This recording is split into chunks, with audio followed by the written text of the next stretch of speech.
by a tragic event.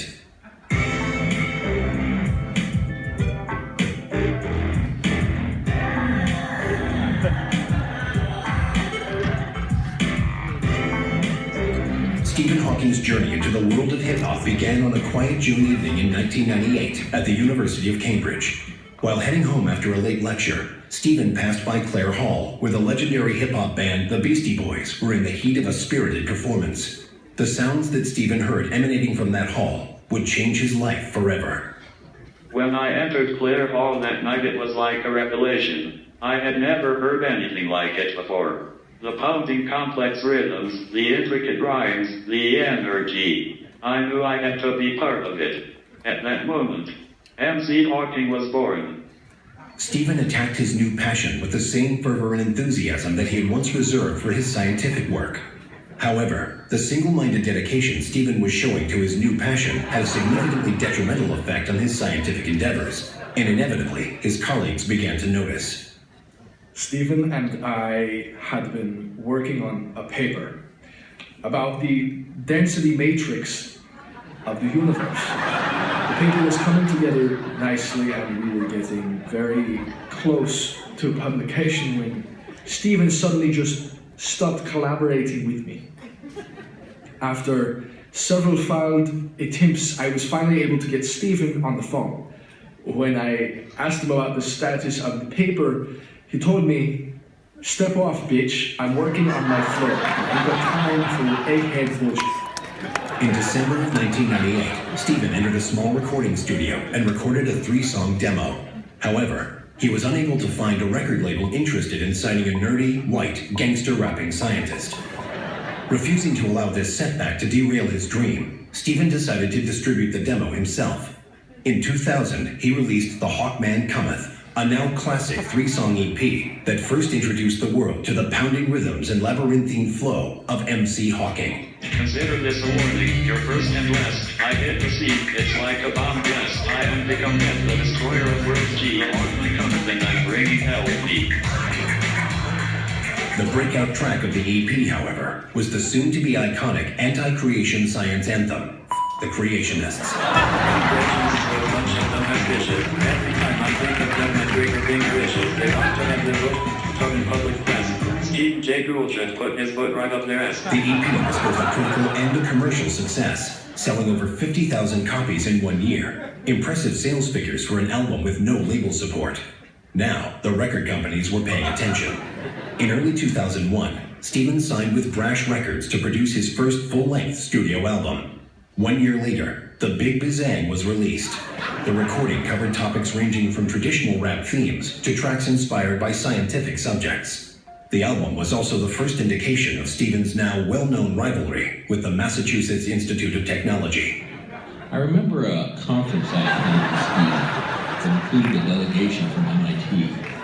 I didn't think much of it at the time, but I noticed that when they took the stage to give their presentation, Stephen quietly left the auditorium. Later, as we were leaving, we discovered that the tires on their van were all slashed, and someone had spray painted, "Suck it, losers," on the side.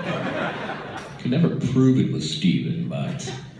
Like the EP, the new album was a critical success. Record sales, however, while good, did not meet Stephen's ambitious expectations. After a year of touring to support The Big Bazang, Stephen returned to the studio in 2003 to begin work on his second full-length album. Released in 2004, E=MC Hawking was a startling achievement of fat beats, dope rhymes, and scientific theory. The album includes the now classic track Entropy, a song that would go on to find a home in dance clubs and science classrooms alike. Entropy, how can I explain it? I'll take it break by break it. Have you all jump and shove and say it? Let's just say that it's a measure of disorder in a system that is closed, like with the border. It's sort of like a well measurement of randomness, proposed in 1850 by a German, but wait, I digress. What is entropy? I hear the people still explaining. It seems I could start de-explaining. E=MC Hawking was well received by critics and outsold both of his previous releases combined. I remember when E=MC Hawking first came out, it was a revelation. I'd never heard anything like it.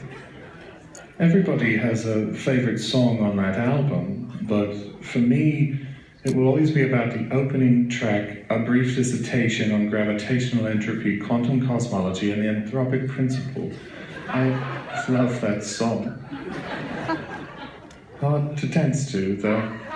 Stephen was on his way to stardom, and it looked as though his rise to success was an unstoppable force.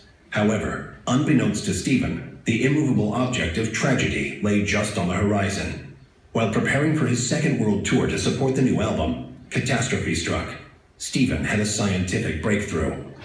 I was working on my rhymes for a dope new track when all of a sudden it hit me out of nowhere. A potential solution to the information paradox problem. I tried to push it out of my mind, but it wouldn't go away. I couldn't concentrate on my flow. No matter how hard I tried, my brain kept pulling me back to this science bullshit. I finally realized I had to follow this idea through to its conclusion, even if it meant putting my beats on hold. And put his beats on hold he did. For the past 12 years, Stephen has focused his time and efforts on his scientific pursuits, and his rap career has stagnated accordingly. And so, the once promising career of one of hip-hop's most unique, controversial, and cerebral practitioners had come to a sudden and tragic end. But it turns out that MC Hawking cannot so easily be dismissed. He has recently announced that he has begun work on his first new album in over a decade. The album, entitled The Hawkman Returneth, promises to re-establish MC Hawking as a force to be reckoned with in the world of hip-hop. With the publication of Soft Hairs on Black Holes, I was finally able to get this bullshit science mumbo-jumbo out of my head and return to my true passion. Hardcore gangsta astrophysics. Ah yeah, get ready biznitches. The Hawkman returned.